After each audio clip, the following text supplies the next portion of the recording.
Eu quero convidá-los para, neste momento, abrirmos as Escrituras. Vocês não trouxeram os seus livros, não? Ah, tem uma irmã ali que jogou na cara. Aí, tá certo. Os rapazes estão meio sonolentos nessa área aí. Cadê o livro? Opa, tem um ali defendendo a honra. Abra, por favor, nós vamos abrir em alguns textos. Primeira epístola de João, capítulo 2. Primeira epístola do apóstolo João, capítulo de número 2.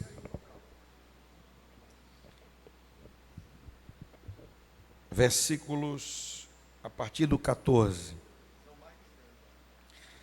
Primeira carta do apóstolo João, capítulo 2, versículos a partir do 14.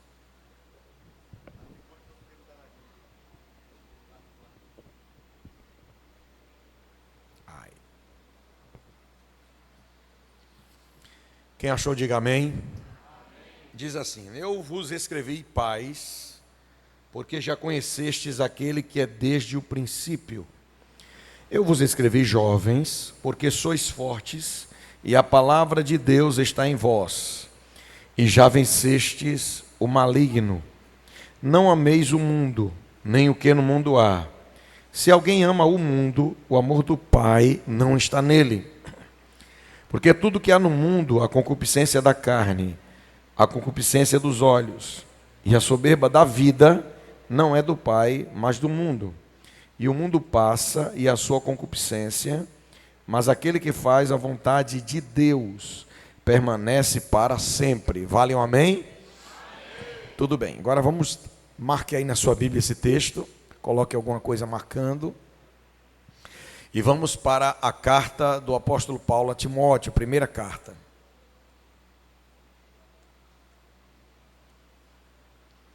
Capítulo de número 4, versículo de número 12.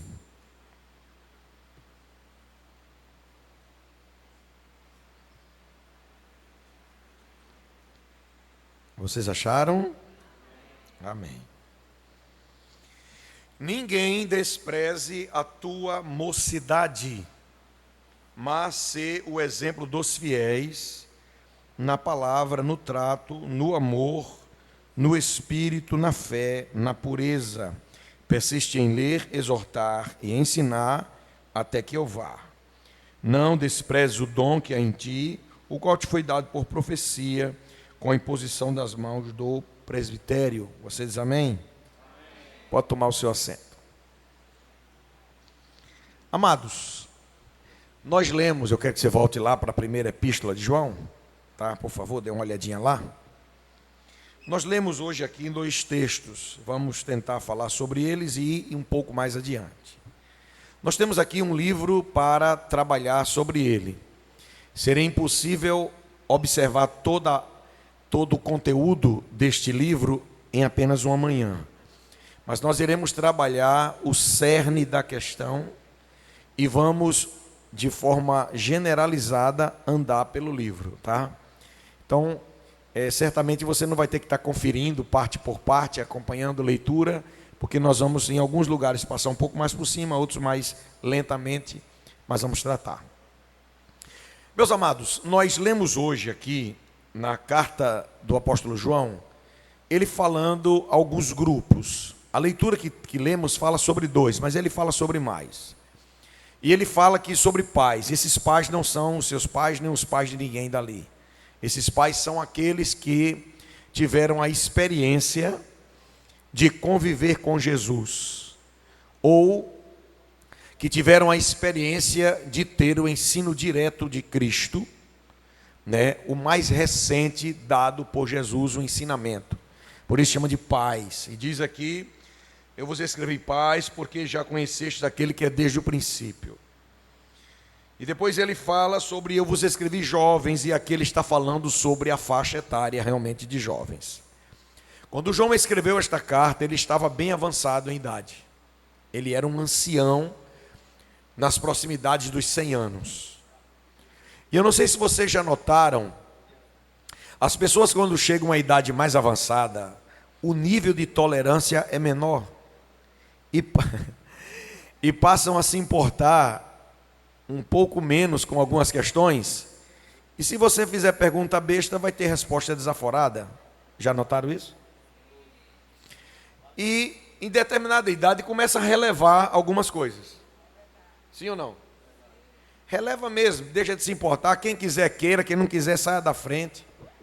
Mais ou menos isso, porque aquela fase de estar controlando, homem não quer não, vá para lá, né? Mas o apóstolo João, embora nesta faixa etária, ele estava com um senso de responsabilidade ainda muito aguçado. E ele era um defensor dos ensinos de Cristo na raiz. E também um defensor da fé. Um apologeta, né? João, inclusive, ele faz quero que você preste bastante atenção a isso, porque nós iremos hoje pela manhã na marcha do ensino. Então, se você não se interessar, você não vai ficar com nada. Se você ficar distraído, olhando, mexendo no telefone, olhando para quem passa, quem entrou, quem saiu, é melhor ir para casa. Porque nós iremos nessa pisada aqui de conversa, tá bom? À noite a gente grita um pouquinho mais, chama mais atenção, mas agora o tempo é maior, então eu preciso da sua total atenção, tá bom? Vamos lá. Então João, ele nessa época, ele tinha tudo para dizer assim, rapaz, quem quer, tudo bem, quem não quer, te vira. Mas ele sai atrás de uma defesa de fé. E nesta época existia um movimento de gnosticismo. O que era o gnosticismo? Gnose vem do termo conhecer, saber. E eles pregavam que as pessoas, para desfrutarem de algo de Deus, tinham que saber de alguns parâmetros, alguns paradigmas. E dentre esses saberes, eles diziam algumas coisas que eram verdadeiros absurdos. E dentre os absurdos estava lá a marca de que Jesus, ele não tinha vindo em carne. E se Jesus não tinha vindo em carne, ele também não tinha morrido na carne. E se ele não nasceu na carne, e ele não veio em carne, não morreu na carne, também não ressuscitou. Que a estrutura física de Jesus não era carnal como a nossa. E por isso ele não tinha pecado, porque ele não tinha vindo na carne. Só que isso é totalmente rebatido quando Paulo escreve que Jesus veio na semelhança do pecado. Quer dizer, ele tem toda a estrutura física humana, mas ele não teve uma herança pecaminosa, mas com toda a possibilidade, porque ele estava na carne de pecar. É tanto que Satanás tenta, mas não consegue. E Jesus poderia decidir pecar e fracassar na sua missão. Ele poderia. Mas, em outro termo, ele não poderia, porque ele tinha a própria palavra de Deus nele, e com a palavra de Deus ele resistiu ao maligno. Ok? Quer dizer, a condição física de Jesus era propensa a pecar. Havia essa possibilidade. Entre aspas. Por quê? Porque Jesus Cristo, ele humanizou-se com a carne que sente fome, sente sede, se cansa, sangra. Está entendendo? Então toda a sua estrutura física Jesus ele teve. Ele veio na carne do pecado e na carne crucificou o pecado. Isso é coisa para dar glória a Deus, quem está entendendo. Aí o que é que acontece? João ele rebate tudo isso. E os gnósticos eles diziam o seguinte, que a carne para nada presta. E já que você vive num corpo de uma carne que não presta para nada, Deus não se importa com isso. E que a santidade é apenas no espírito. E que você pode pecar na carne sem comprometer sua vida espiritual. Quer dizer, moralmente você pode ter traços reprováveis, do ponto de vista moral, mas isso não vai lhe comprometer em nada, porque o seu pecado seria na carne, e você poderia fornicar, roubar, mentir, fazer qualquer coisa, mas a sua alma, não sei como é que a pessoa consegue imaginar uma coisa dessa. A sua alma é para Deus, você adora a Deus, louva a Deus, aí o que você fizer na carne não vai ter problema nenhum. Essa era a ideia do gnosticismo. Tudo isso, irmãos, a gente vê que é a vontade do homem pecar e sem querer renunciar o pecado. Paulo, quando escreve a Tito, ele fala sobre a salvação e o ensino da salvação. Aí o que é que ele diz? Ele diz que a graça de Deus se há manifestado, e isso aconteceu em Jesus, trazendo salvação a todos os homens. Ok? Aí o próximo versículo diz, ensinando que renunciando às concupiscências. Então, o ensino da graça é o ensino da renúncia. Você é alcançado pela salvação, e este ensino da graça diz que você precisa renunciar às concupiscências. E vale a pena uma nota para explicar o que é concupiscência, e vale a pena dizer que é concupiscência e não é concupiscência, como tem gente que arruma um cuspe aí, não sei porquê. A palavra concupiscência significa apetite desordenado, vontade desenfreada, e a carne propriamente, porque você tem uma carne inclinada para o pecado, ela tem essa vontade. E se ela não for controlada, ela vai entrar em concupiscência. Aí olha só, o ensino da graça diz que nós devemos renunciar à impiedade. Você sabe o que é impiedade? Se nunca parou para pensar, eu vou dizer. A palavra piedade vem da palavra pia, que significa relacionamento ou convivência, no caso com Deus. Então, você precisa renunciar ao contrário de uma vida com Deus. Quer dizer, vida com Deus é vida devocional, devotada, comprometida, relacionamento. O que é impiedade? Gente que não tem negócio com Deus. Então, o salvo em Jesus, ele renuncia à vida contrária à convivência com Deus. Quer dizer, deve renunciar uma vida que é distante de Deus.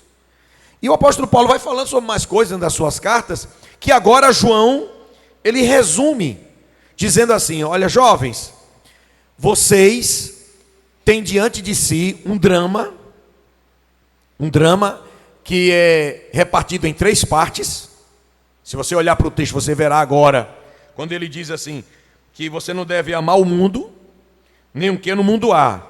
Quando ele fala do mundo, ele está falando de um sistema que jaz no maligno, ele fala isso mais na frente, o mundo jaz no maligno, e ele diz que esse sistema, tudo que há nele são 3 coisas. Vamos lá, concupiscência dos olhos, concupiscência da carne e soberba da vida. Se você olhar com cuidado, isso aí é tudo que se resume um mundo de pecado. Passa por essas 3 coisas. Se você estiver com a Bíblia aberta, está conferindo o que eu estou falando. Aí olha só o que diz: não ameis o mundo, nem o que no mundo há. Se alguém ama o mundo, o amor do Pai não está nele. Ele vai mostrar o que é que tem no mundo, porque tudo que há no mundo é a concupiscência da carne, dos olhos e a soberba da vida. Agora, veja com cuidado comigo e acompanhe aqui, que foram justamente esses 3 laços que prenderam Eva e Adão. Será, pastor? Dá uma olhada lá para a queda. Eu não vou agora colocar o texto, mas se você quiser, vamos olhar o texto, bora? Bora, vai lá para Gênesis, vá. Gênesis capítulo 3. É melhor conferir, né? Gênesis capítulo 3, versículo 6. Eu queria que alguns jovens se colocassem de pé e lessem esse versículo. Gênesis 3 e 6. Ninguém abriu, eu estou com vergonha. Cadê?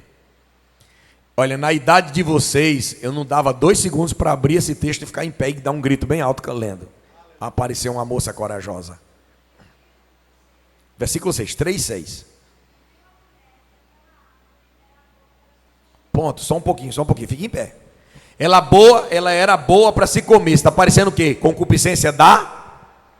Diga. Vocês estão dormindo?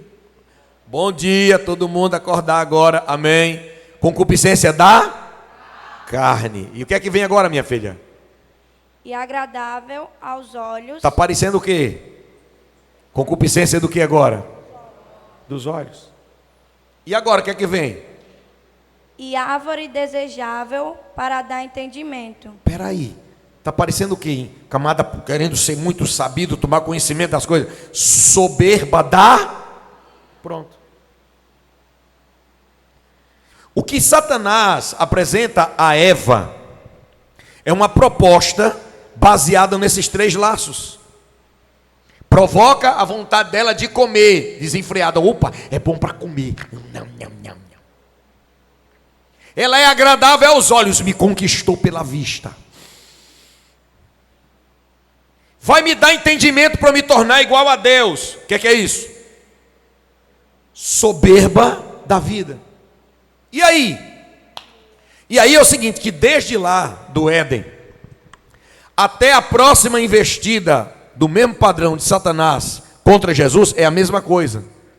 Você se lembra lá no deserto, quando Jesus é conduzido para o deserto após o batismo?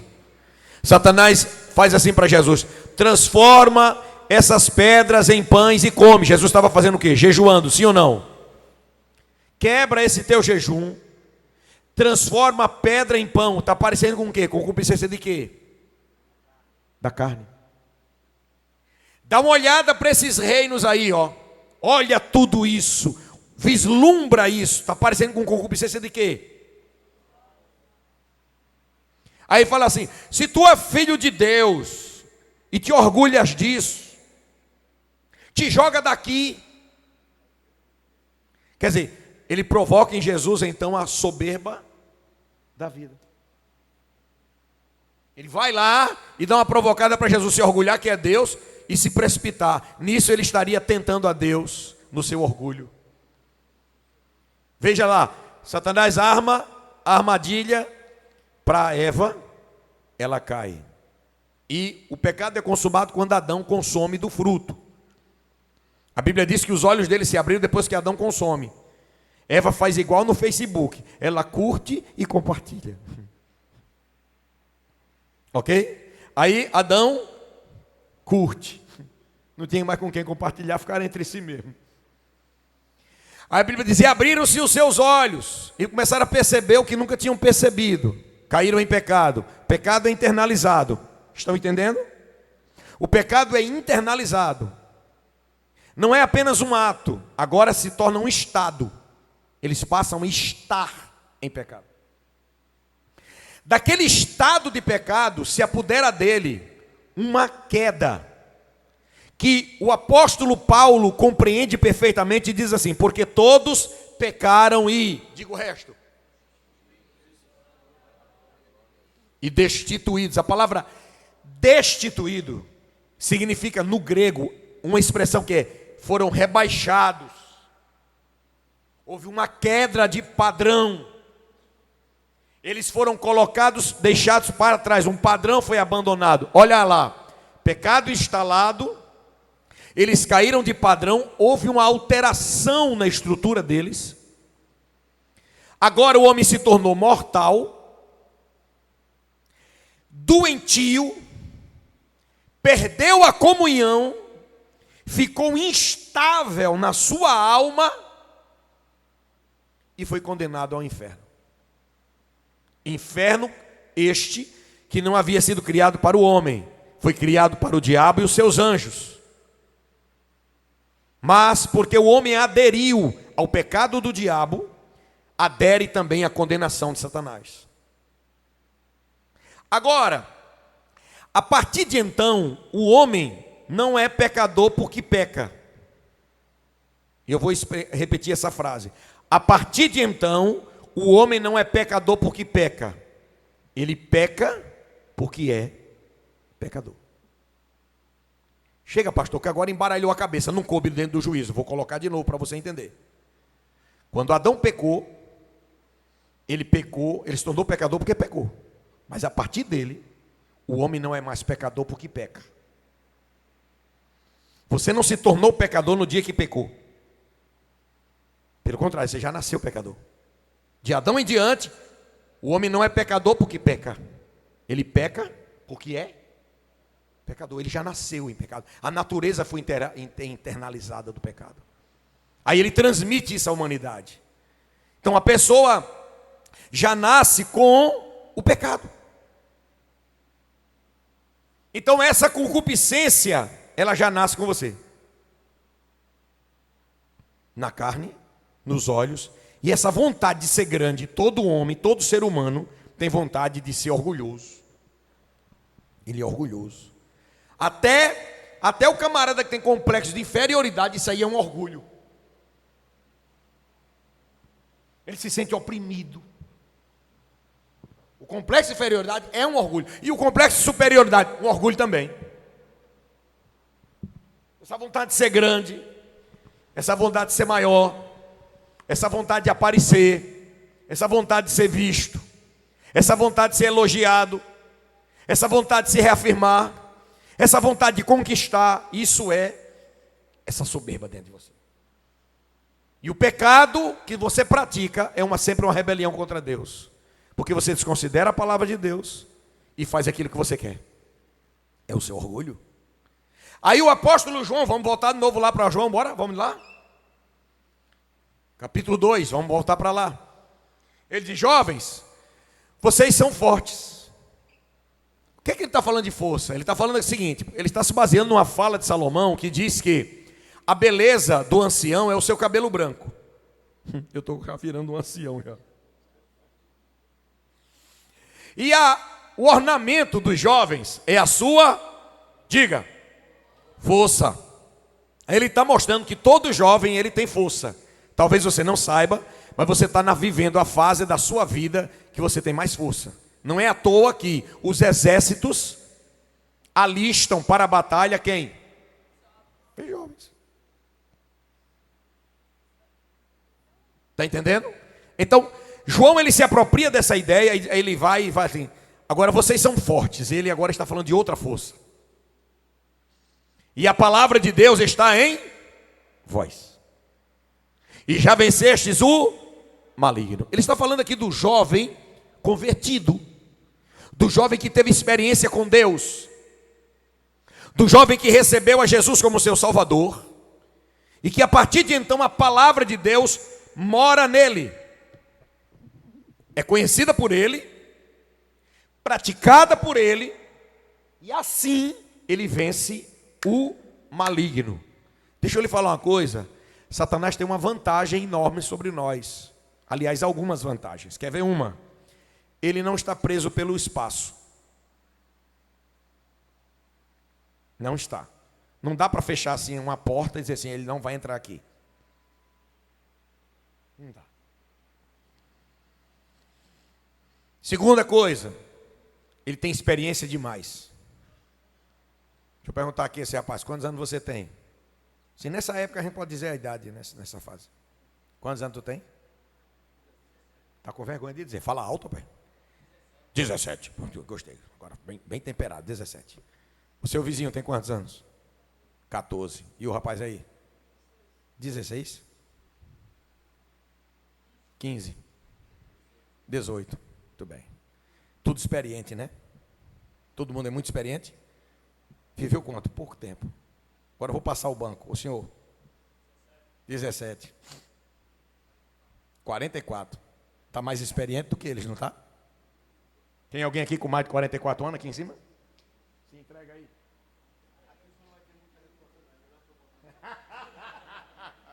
O irmão aqui tem quantos anos? 66. Quase que atrapalhava a idade. 66. Já passou do senhor aí.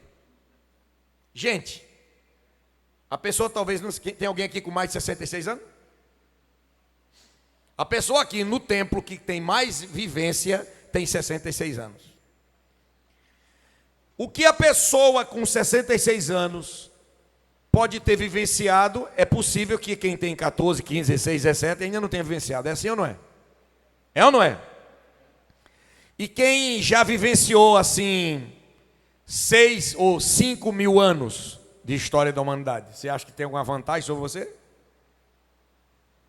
Olha, eu tenho 50 anos de idade. 50. Quando eu olho para o rosto de algum dos irmãos, uma reação de braço, de mão, de sobrancelha, de rosto, de boca. Essa bochechinha assim caída assim, quer dizer alguma coisa? Essa sobrancelha assim, quer dizer alguma coisa? Alguém que faz assim, para mim está dizendo alguma coisa? Alguém que faz assim, ó. Para mim está dizendo, eu tenho uma linguagem, uma leitura da sua linguagem corporal. Com 50 anos de idade, a gente olha assim, o jeito que a pessoa reage, e a gente já sabe mais ou menos o que está se passando na cabeça da pessoa. E sou eu, que li os 3 livros, observei algumas cenas, e tiro algumas conclusões. Agora eu pergunto, e o diabo? Que vem observando o comportamento humano, ó. Conforme você acorda, ele olha assim e diz, já sei como ele se acordou, onde é que eu vou trabalhar nele.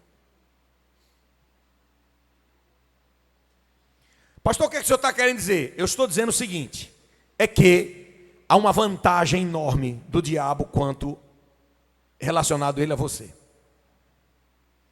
Ele pode e ele sabe como trabalhar contra a sua vida. Ele sabe como preparar armadilhas para lhe fazer cair. Aí você diz, pastor, então significa dizer que eu estou frito? Que eu não tenho chance contra ele? Significa dizer que eu já perdi a batalha? Pastor, tem alguma maneira de eu escapar das armadilhas dele? Olha, gente, ele preparou um ambiente hostil para nós. Você já notou que quando você sai de casa, o ambiente está preparado para você pecar? Até as propagandas que estão na rua são para lhe induzir a errar. Quando você abre o telefone para ver uma coisa útil, junto vem um monte de propaganda chata, absurda, ruim. Insinuações. O mundo jaz no maligno. Aí você diz assim, pastor, então eu estou perdido nessa batalha? Não. Então me diga como é que eu faço para vencer. João disse, a palavra de Deus precisa estar em você. Só existe uma maneira de você se tornar resistente. Só existe um condicionamento para que a renúncia seja prática na sua vida. Para que as coisas erradas sejam colocadas de lado, para que você reprove aquilo que não é do agrado de Deus. Só existe uma maneira de você permanecer em pé. Só existe uma maneira de você se tornar uma resistência em um mundo que jaz no maligno. Qual é? Se você internalizar a palavra de Deus. Deixa eu te falar uma coisa. Essa Bíblia que está na sua mão não é adereço.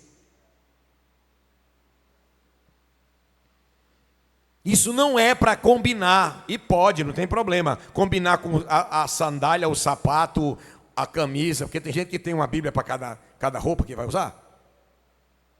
E eu volto a dizer, Bíblia, a importância dela é ser lida.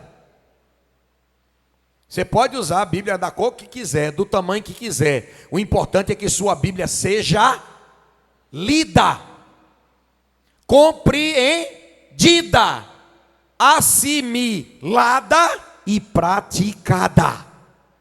Depois também compartilhada. Não existe vida cristã sem conhecimento bíblico. Pastor, nunca li a minha Bíblia sistematicamente. Meus pêsames, você está morto.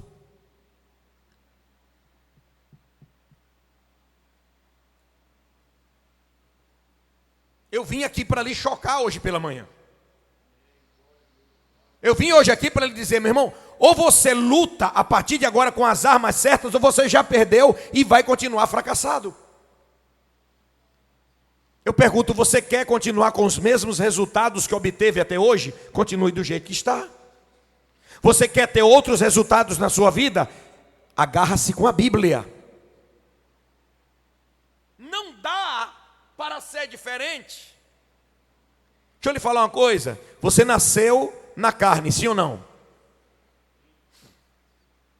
Se nasceu na carne, você tem a natureza pecaminosa de Adão. A sua inclinação, ela é para o pecado. Existem coisas que vão fazer parte da sua vida o tempo todo. Deus colocou, irmãos, uma estrutura física em nós com finalidades benéficas. Mas veio o pecado e arruinou muito, muito, muito e muito. Por exemplo, você não foi feito para adoecer. Você jamais iria adoecer. Se o seu braço fosse cortado, pastor, ia nascer outro braço? Ia. Porque você não ia morrer. Experimenta cortar um braço. Experimente não, pelo amor de Deus.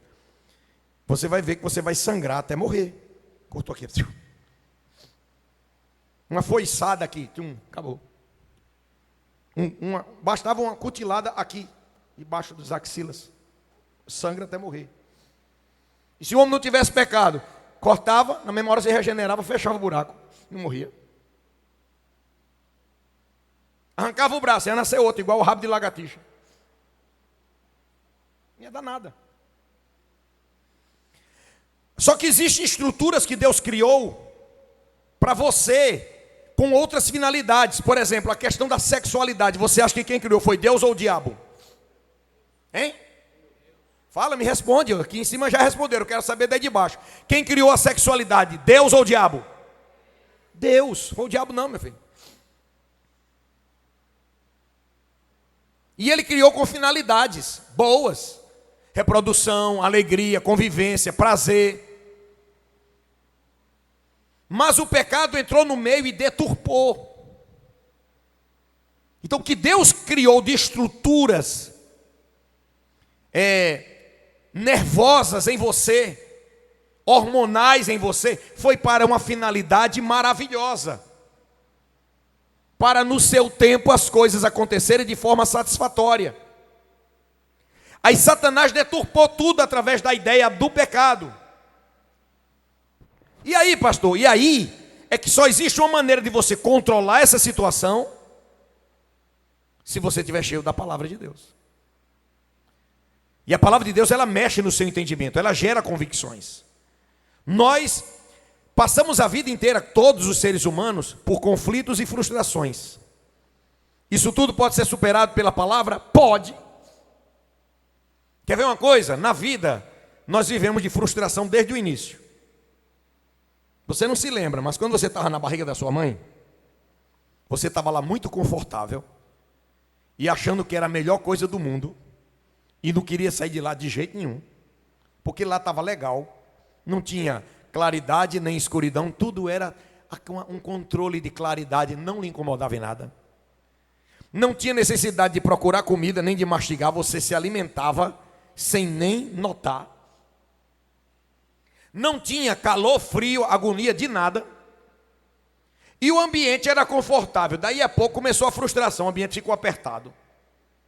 Aí você faz assim, já não dá mais para se mexer. Não cabe mais. Aí daqui a pouco o organismo da sua mãe começa a lhe pressionar para lhe botar para fora. E você, tem uma coisa pior do que você ser expulso? Pois o organismo da sua mãe começa a fazer assim, você vai sair daqui. É a chamada contração. Isso é frustrante ou não? Você começa a ter frustração lá dentro. Aí chega a hora do nascimento, vem um médico, e além de sua mãe estar lhe empurrando para fora, ele mete lá os garranchos, ou então a mão e puxa. Você sai aborrecido. Na hora que sai, um clarão aparece na sua frente e vai... O camarada, querendo saber se você está vivo ou não está, dá-lhe uma palmada. Você já estava com vontade de gritar e você...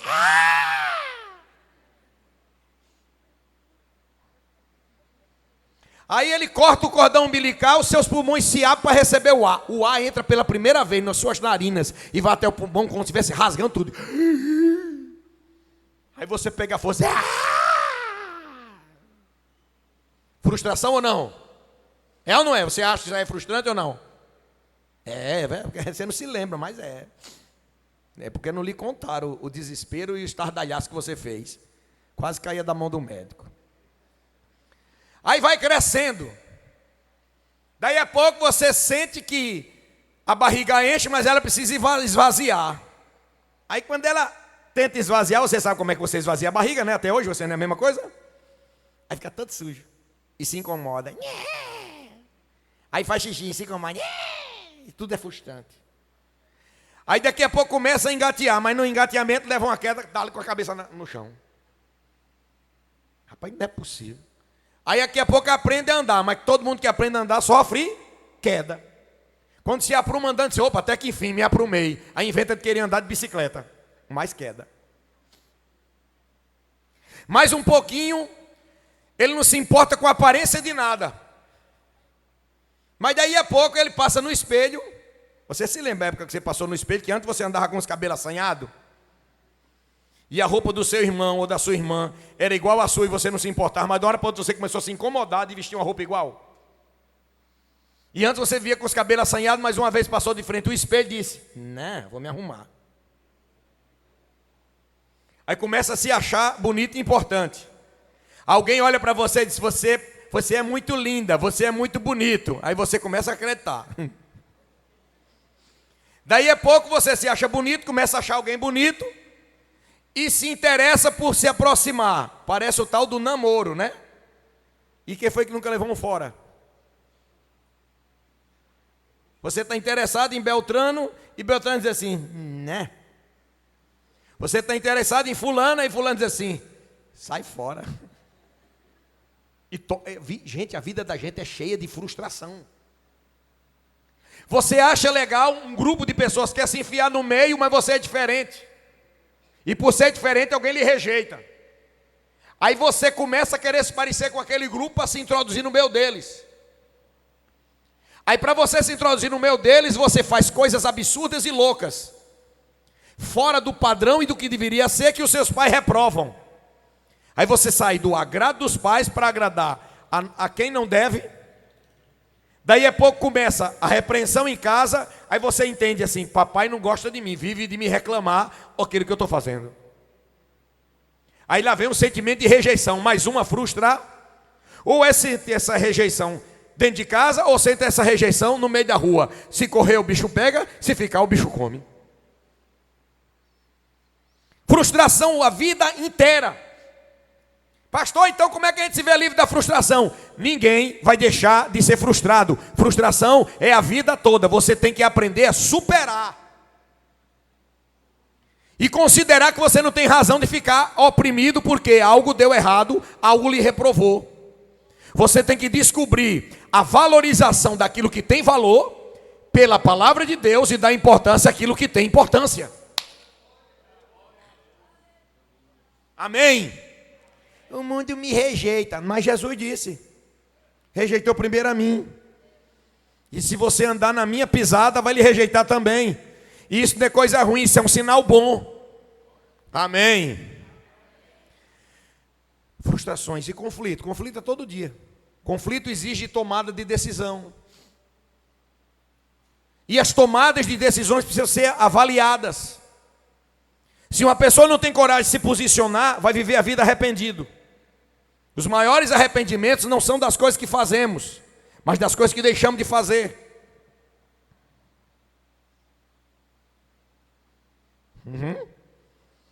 Só que você precisa de orientação e segurança para você tomar decisões. No livro aí eu falo sobre 3 tipos de conflitos. Você vai ter que ler, que eu não vou me deparar muito com isso. Que são os conflitos aproximação, aproximação esquiva e esquiva. Pastor, o que é isso? Você vai se agarrar com o livro e vai ler com todo cuidado para você aprender a tomar decisões. O importante é que você vai ter que tomar decisão na vida. Daquilo que lhe atrai, daquilo que lhe aproxima, daquilo que lhe aproxima e lhe aproxima, daquilo que lhe distancia, daquilo que distancia e também distancia, e você vai fazer vai equacionar essa situação. Mas a questão é que no mundo espiritual existem questões que não tem nada a ver, não tem problema, não são graves, mas vai chegar um momento que você vai ter que tomar decisões a respeito do mundo espiritual. Decisões que vão repercutir para o resto da sua vida. E para que você não entre em caminhos escabrosos, você vai ter que se basear na palavra. E como é que você vai se basear numa palavra que não conhece? Nós estamos cheios de pessoas na igreja. A igreja está cheia de pessoas que tomam todos os dias decisões de quem não teme a Deus. E como é que é o temor a Deus? O temor a Deus é produzido pela palavra. Você quer conferir isso? Abra aí a sua Bíblia, por favor, em Abacuque, capítulo 3, versículo 1 e 2.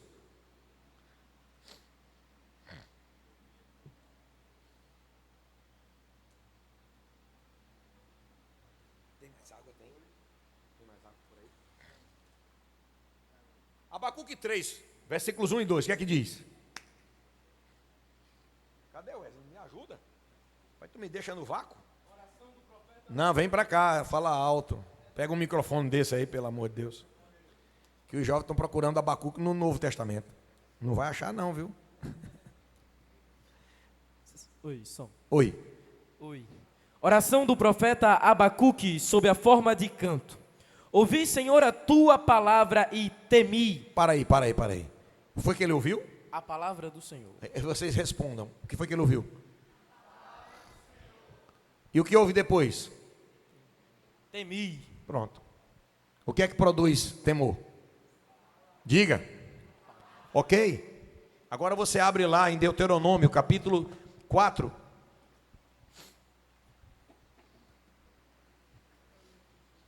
Vá marcando isso, 4, versículo 1 e 2. O que é que está escrito? Agora, pois, ó Israel, ouve os estatutos e os juízos que eu vos ensino, para cumprirdes, para que vivais, e entreis, e possuais a terra que o Senhor Deus de vossos pais vos dá. Versículo 2, o que é que diz? Nada acrescentareis à palavra que vos mando, nem diminuireis dela, para que guardeis os mandamentos do Senhor, vosso Deus, que é o que vos mando. Espera aí, agora vai lá para o versículo 9, para ver o que é que está escrito. Então somente guarda-te a ti mesmo, e guarda bem a tua alma, que te não esqueça daquelas coisas que os teus olhos têm visto, e se não apartem do teu coração, todos os dias da tua vida, e farás saber aos teus filhos e aos filhos dos teus filhos. Versículo 10. No dia em que estiveste perante o Senhor teu Deus em Horebe, o Senhor me disse: ajunta-me este povo, e farei ouvir as minhas palavras, e aprendê-las-ão, para me temerem todos os dias.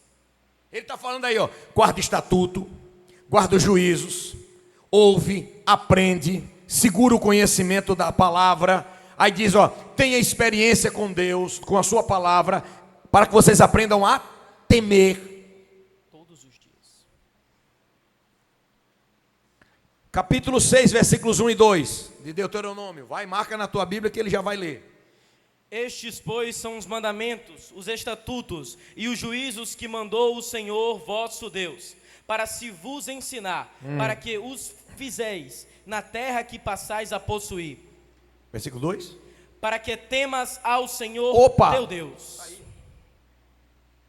Pratique a palavra, conheça a palavra, internalize a palavra para que você tema ao Senhor. E o que é temer a Deus? Obediência reverente. Isso é temer a Deus. Rapazes, moças, muito obrigado, pode sentar.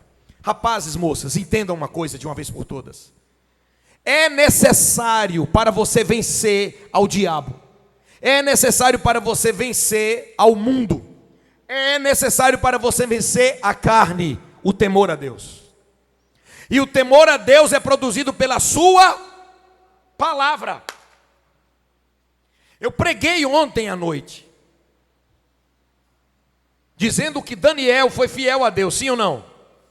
Renunciou a melhor comida da terra e a melhor bebida da terra, porque aquela melhor comida e aquela melhor bebida era oferecida a ídolos, e Deus aborrece a idolatria. E qual foi o condicionante para que ele renunciasse a isso, que desagradava a Deus? O que foi? Ele estava cheio da... Essa palavra que ele ouviu quando ele tinha 6 a 16 anos.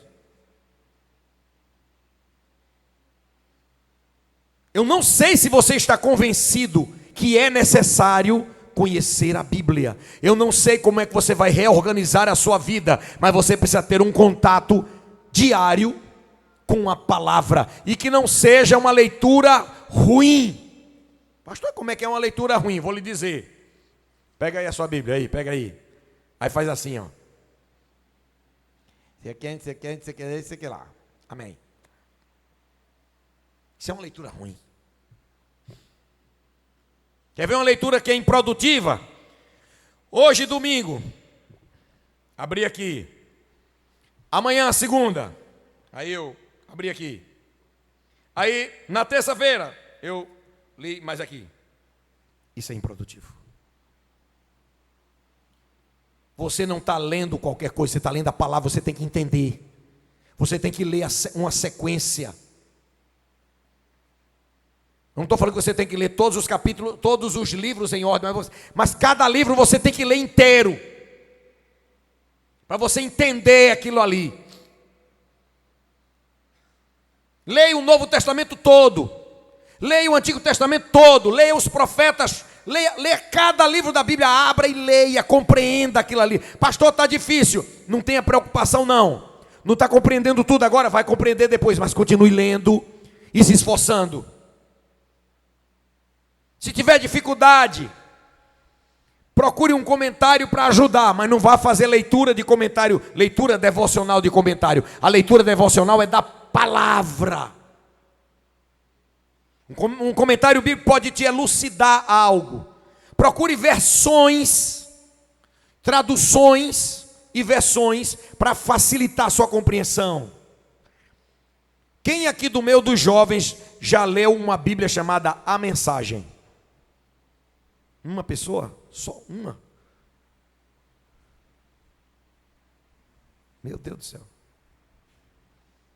Essa Bíblia, A Mensagem, é um trabalho que foi produzido por uma equipe de cerca de 11 ou foi 12 teólogos de altíssimo nível, que pegaram os textos bíblicos e extraíram do texto a mensagem do texto e colocaram lá, para facilitar a compreensão da ideia do texto.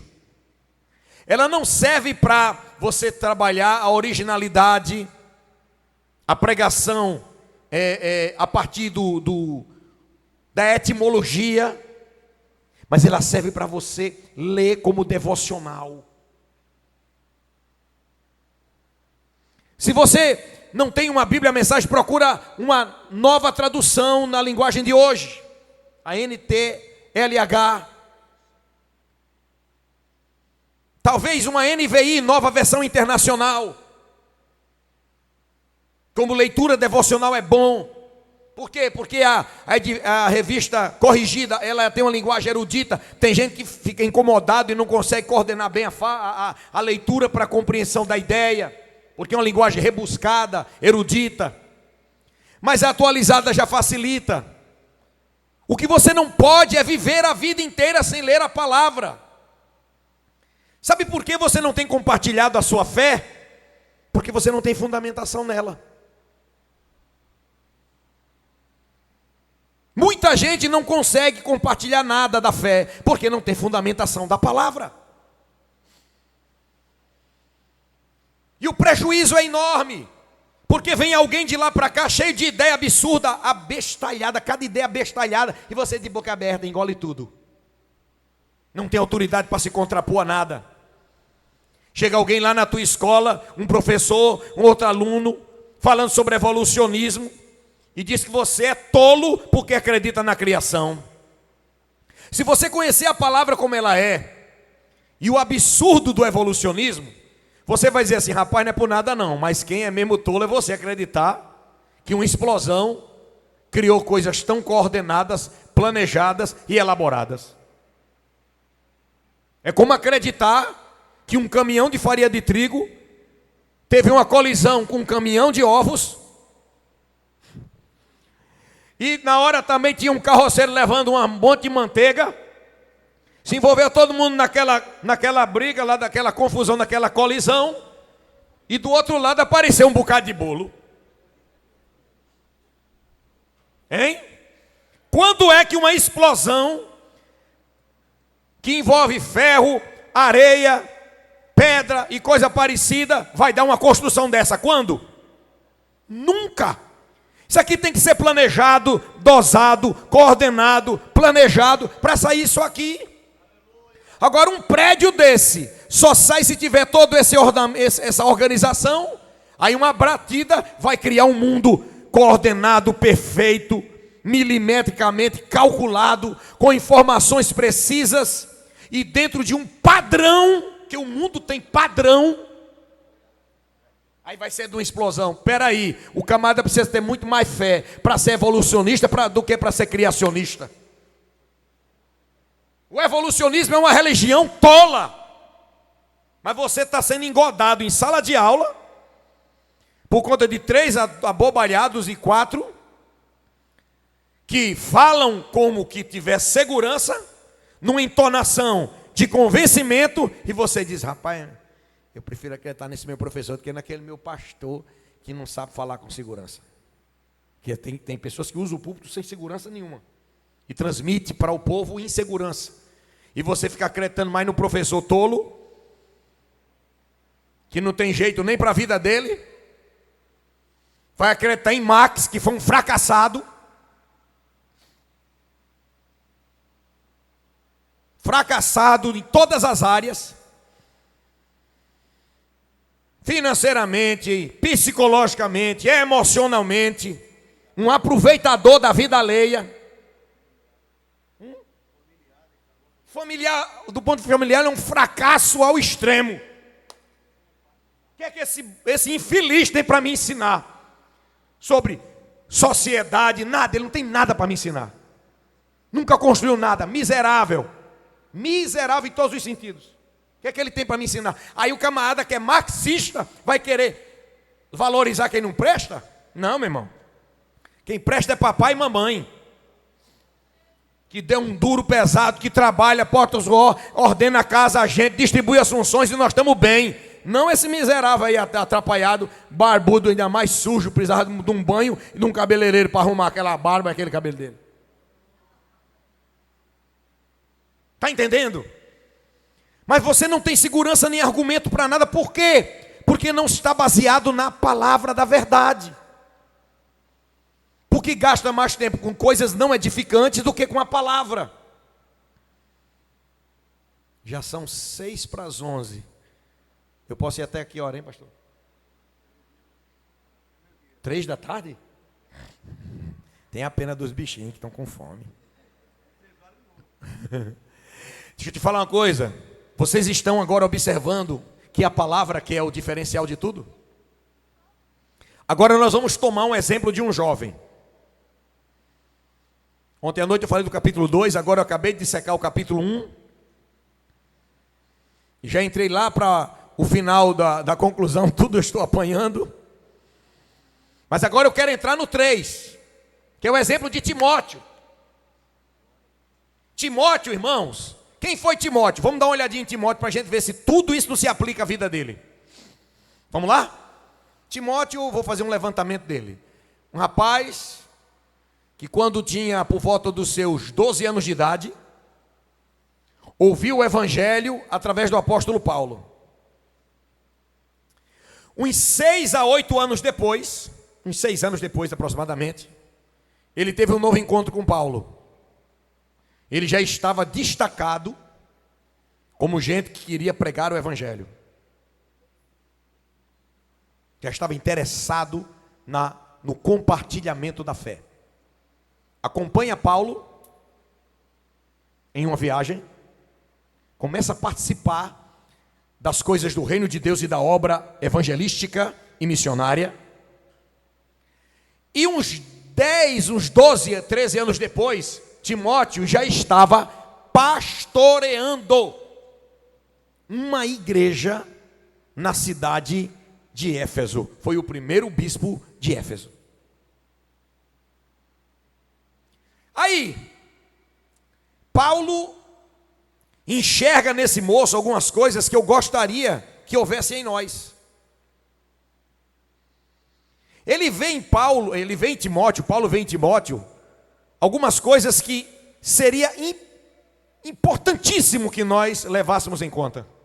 Se você abrir a primeira carta de Paulo a Timóteo, no capítulo 1, e versículo 5, e na segunda carta, no capítulo 1 também, versículo 5, você verá o apóstolo Paulo falando que Timóteo tem uma fé não fingida. Uma fé verdadeira. E ele diz também que a herança da sua fé foi baseada no conhecimento bíblico que sua mãe e sua avó tiveram e que foi transmitida para ele. Deixa eu lhe falar uma coisa.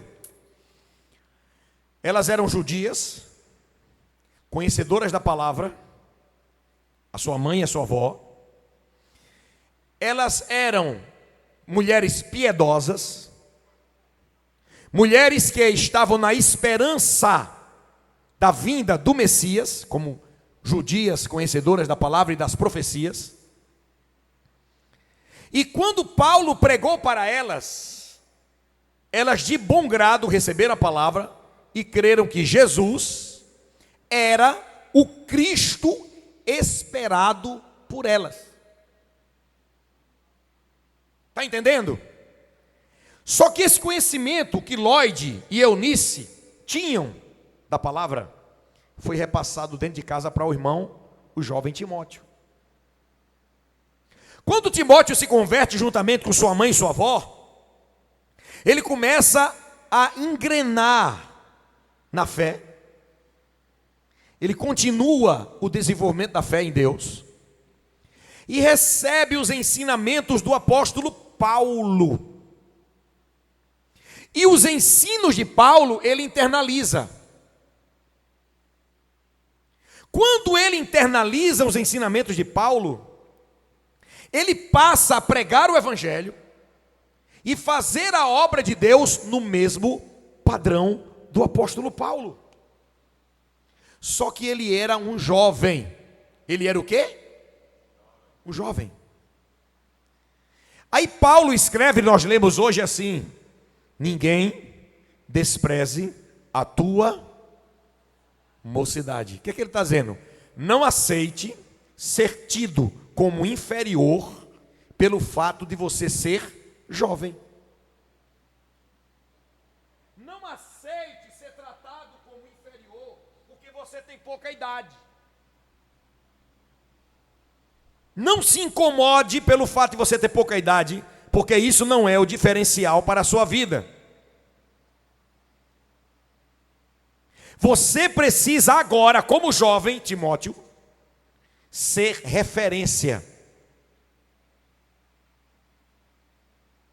ser parâmetro,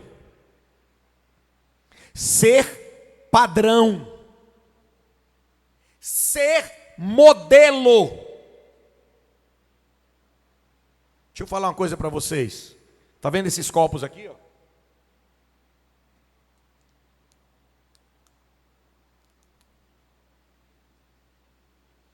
Esse copo aqui, ele foi fabricado dentro de um molde.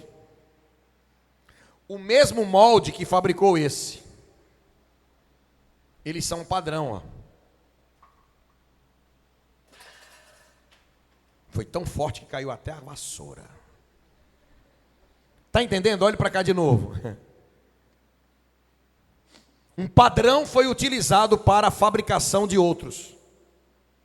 Tem um padrão? Tem. E esse padrão serviu para fazer esse e para fazer os demais. É uma bitola. Paulo está dizendo que você, jovem, pode servir de referência para a produção de outros jovens que servem a Deus. Puxa, pastor, eu pensava que ninguém olhava para mim. Não, as pessoas olham para você. Você não nota, mas alguém olha para você. Em algum momento, em algum instante, alguma pessoa vai lhe copiar em alguma coisa. E por que a partir de agora você não assume uma postura para ser exemplo? Gente, o mundo está sem referencial. A sociedade anda de forma caótica. E Deus está elegendo você para ser padrão. E como eu serei o padrão que agrada a Deus? Baseado na... Oh, glória a Deus. Abra aí, por favor, segunda carta de Paulo a Timóteo, capítulo 3, versículo 10. Olha que alegria que Paulo está falando a respeito de Timóteo. Que prazer, com que alegria ele fala isso.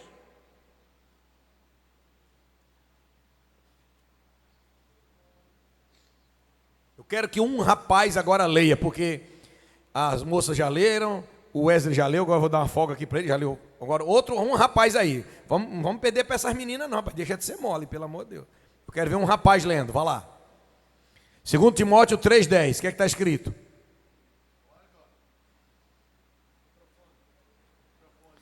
Eu não precisava de microfone não, na idade de vocês, mas vocês estão precisando.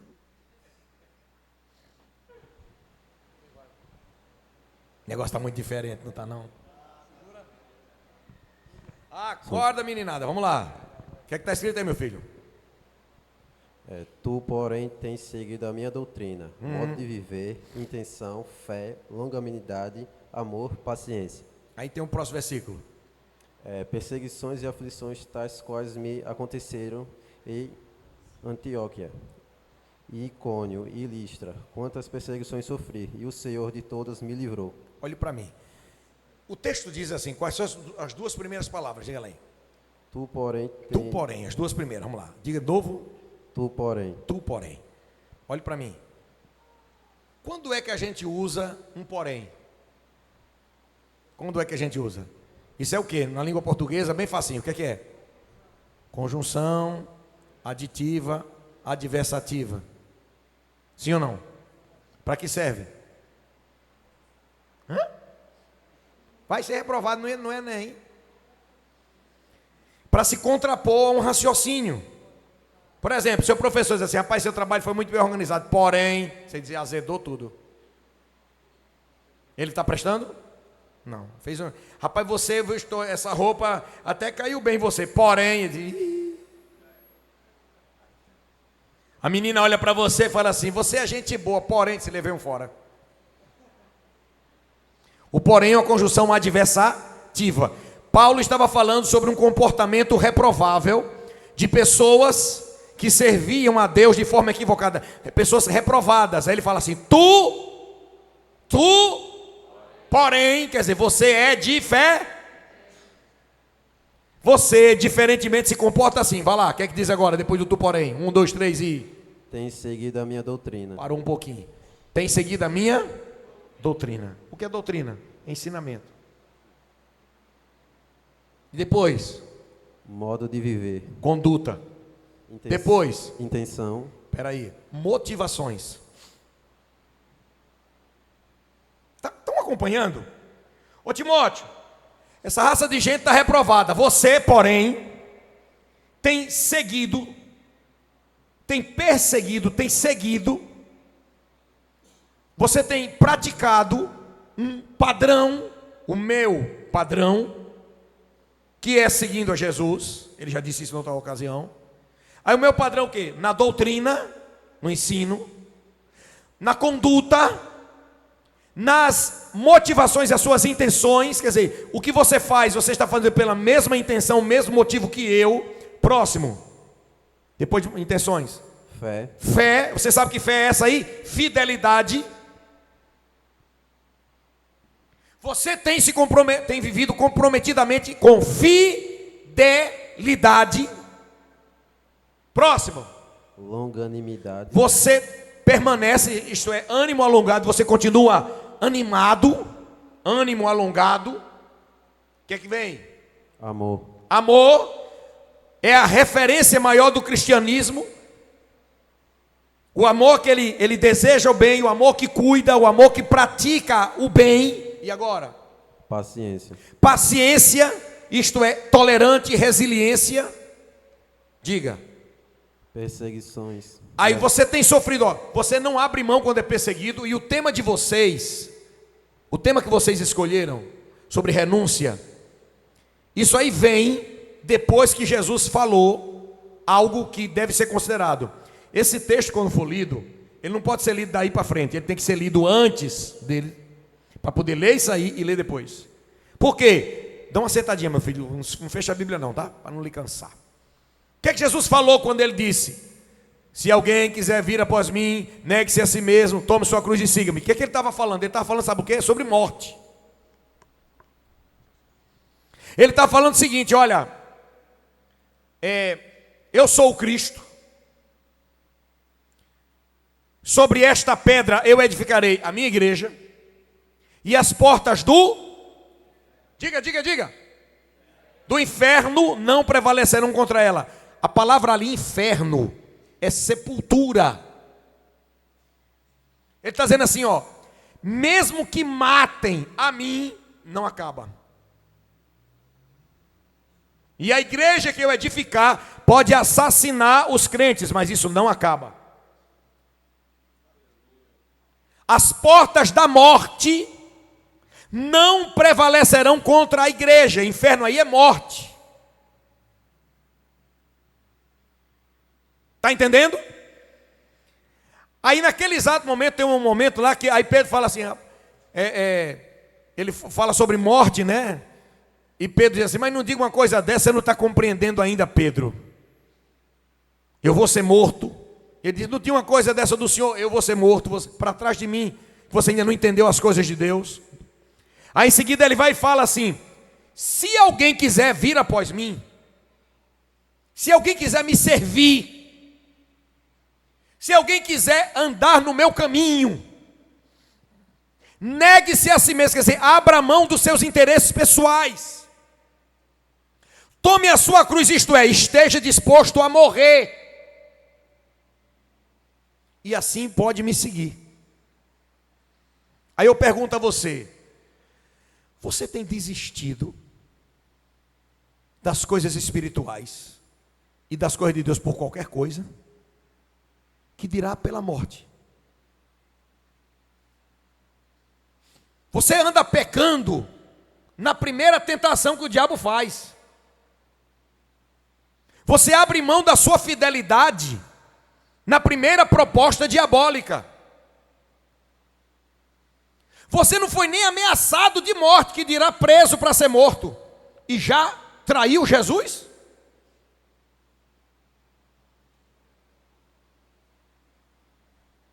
Olha só a gravidade. Eu estou fundindo aqui para você compreender. Paulo diz assim: você tem sofrido as mesmas perseguições. Eu fui preso, você foi preso. Eu fui chicoteado. Eu fui tratado como um animal de carga, açoitado. Teve um momento que Paulo foi apedrejado, que ele caiu desmaiado, disseram: morreu, deixa esse troço aí. Aí depois de um certo tempo ele começou a se mexer de novo, se levantou e saiu. Mas jogaram tanta pedra nele, ele sangrou tanto, ficou lá jogado, que disseram: morreu. Aí diz assim: você tem seguido a minha doutrina, meu modo de viver, minha fé, minha longanimidade, o amor que eu tenho, e as perseguições você também está suportando. Aí eu pergunto a você: e você? Você suporta a pressão? Você é resiliente? Quando alguém ri de você porque você é crente, você nega a fé? Porque tem gente que vai para determinados ambientes com certas roupas para não se parecer com crente. Usa outras linguagens para não se parecer com crente. Não fala de Jesus hora nenhuma para não se parecer com crente. Está querendo fugir da perseguição. Está querendo fugir da rejeição.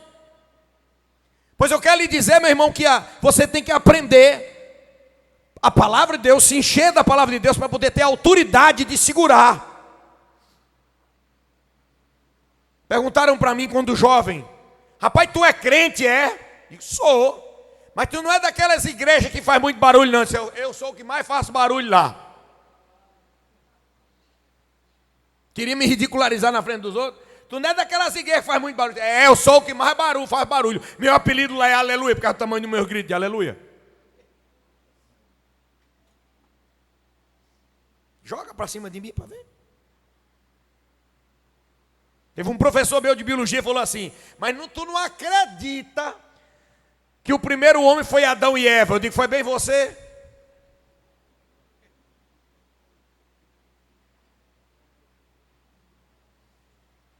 Teve um aluno crente, que ele estava numa aula de biologia num laboratório. E o professor de biologia examinando um esqueleto humano. Ele olhou assim para o irmão: irmão, vem cá, irmão. Sua Bíblia conta que Deus criou Adão. E depois que ele criou Adão para criar Eva, ele cerrou uma costela e fez Eva. Deixa eu lhe dizer uma coisa, sabia que esse esqueleto aqui é de um homem? Ele disse, sabia não, é verdade, é de um homem. Conte aí quantas costelas tem de um lado e quantas costelas tem do outro. Ele contou. Pronto, professor, é a mesma quantidade do lado do outro. Ele disse, e agora? Onde é que fica a sua Bíblia? Não era para estar faltando uma costela de um lado? Ele disse, o senhor tem certeza que esse esqueleto aqui era de Adão?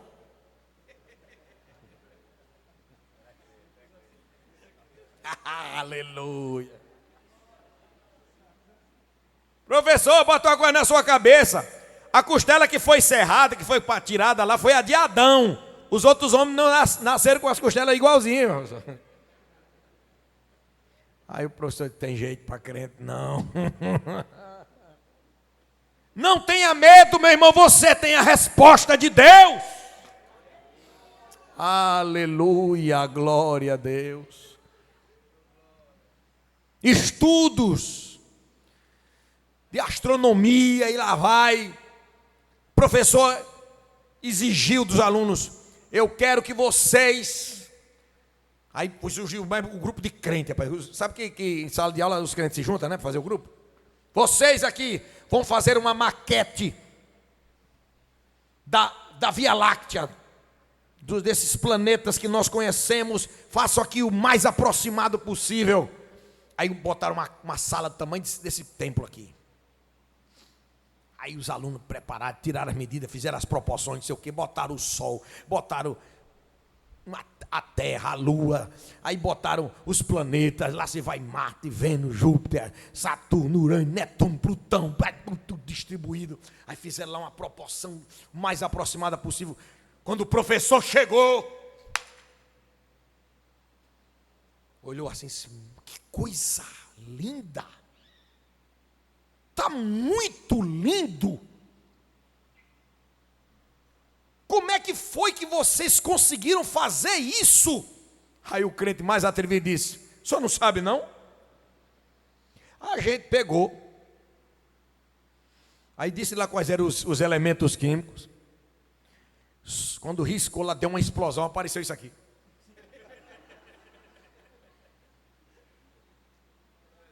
Irmão, o professor olhou assim, engraçadinho. Não, professor, o senhor disse que tudo isso aqui foi explosão?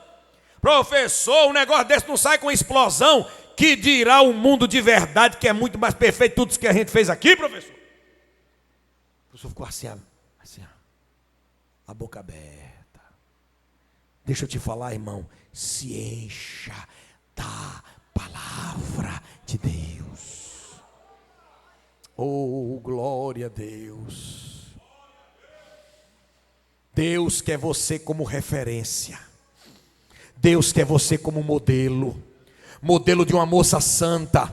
O rapaz que vinha aí lhe abraçando, lhe apalpando, dizia, epa, tira a mão, isso aqui é templo do Espírito Santo, e quem profanar o templo de Deus, Deus o destruirá. Está querendo ser destruído por Deus?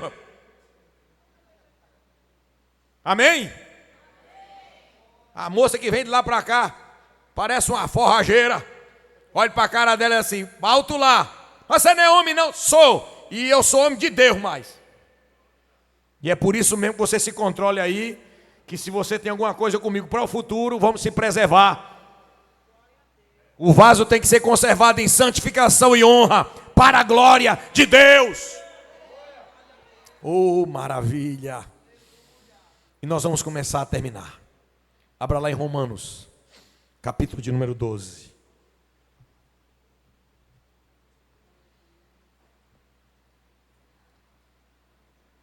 Eu espero em Deus que tenha servido para vocês, que tenha sido edificante, que possa gerar mudanças comportamentais. Romanos 12, versículos 1 e 2. Rogo-vos, pois, irmãos, pela compaixão de Deus, que apresenteis o vosso corpo em sacrifício vivo, santo e agradável a Deus, que é o vosso culto racional. E não vos, repita a palavra, e não vos conformeis. Ei, a palavra conformeis aí vem de uma expressão grega chamada esquematsu ou susquematsu, que quer dizer padrão, esquema, forma. Não fique com a forma do mundo. Não entre no padrão do mundo. O mundo tem o seu padrão. E o padrão do mundo é baseado no diabo. Ideologia de gênero, padrão do mundo. Liberalismo sexual, padrão do mundo. Orgia, padrão do mundo. Sexo fora do casamento, padrão do mundo. Fornicação, padrão do mundo. Adultério, padrão do mundo. Não vos conformeis com este mundo.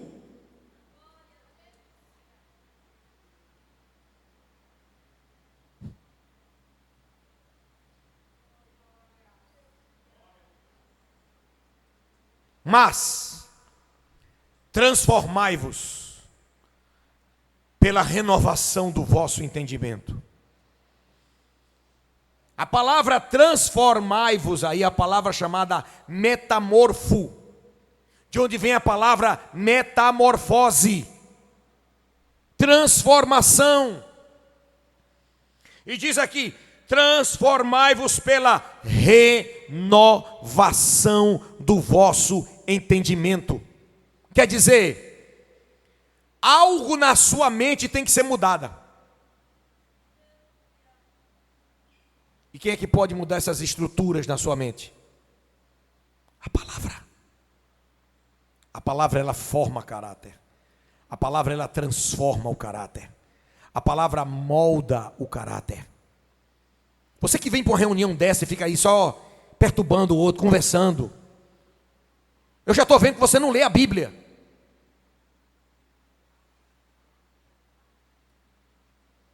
Você que vem para uma reunião dessa e não se liga no que está sendo falado, eu já sei que você não tem compromisso com Deus.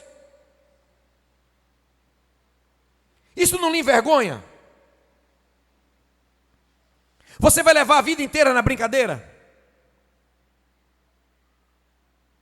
Você vai passar a vida inteira se enganando?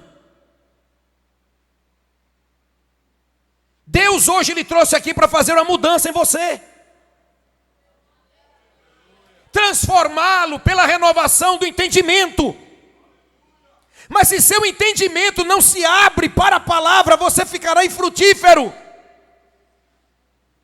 Pior, frequenta as reuniões, mas continua no mundo. Ainda não descobriu a vontade de Deus. Mas se nesta manhã houver uma renovação do seu entendimento, você vai experimentar qual é a boa, agradável e perfeita vontade de Deus. Isso aqui é uma escala de crescimento. Quando você começa a descobrir a vontade de Deus, você apenas percebe que ela é boa. Mas quando você permanece nela, se torna agradável. Você entende que ela é agradável. Depois você vai perceber que ela é perfeita. E aí, qual será a sua decisão? O que é que você quer para a sua vida? Vai continuar do jeito que está? Ou vai ter uma mudança? Tem um hino da harpa que diz assim: que mudança em mim fez o meu bom Jesus, vindo ele ao meu coração. Deu-me paz divinal, deu-me gozo e luz, entrando no meu coração, entrando no meu coração, entrando no meu coração. Que mudança em mim fez o meu bom Jesus, vindo ele ao meu coração. Eu andava perdido, Jesus me salvou, entrando no meu coração. Meus pecados sem conta, seu sangue lavou, vindo ele ao meu coração. Feche os olhos. Entrando no meu coração, entrando no meu coração. Que mudança em mim fez o meu bom Jesus, vindo ele ao meu coração. Olha. E agora do céu a certeza me deu, entrando no meu coração. Seu Espírito, o selo e penhor concedeu, vindo ele ao meu coração, entrando no meu coração, entrando no meu coração. Que mudança em mim fez o meu bom Jesus, vindo ele ao meu coração. Pelo vale da morte não temo passar, com ele no meu coração. A cidade celeste me vai transportar, o guarda do meu coração. E cante assim. Aleluia!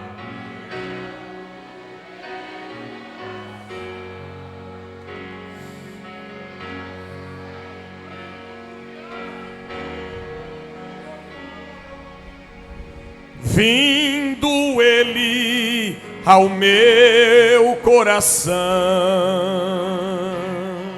Continue tocando. Eu quero neste momento convidar a todos vocês para estarem de pé. Você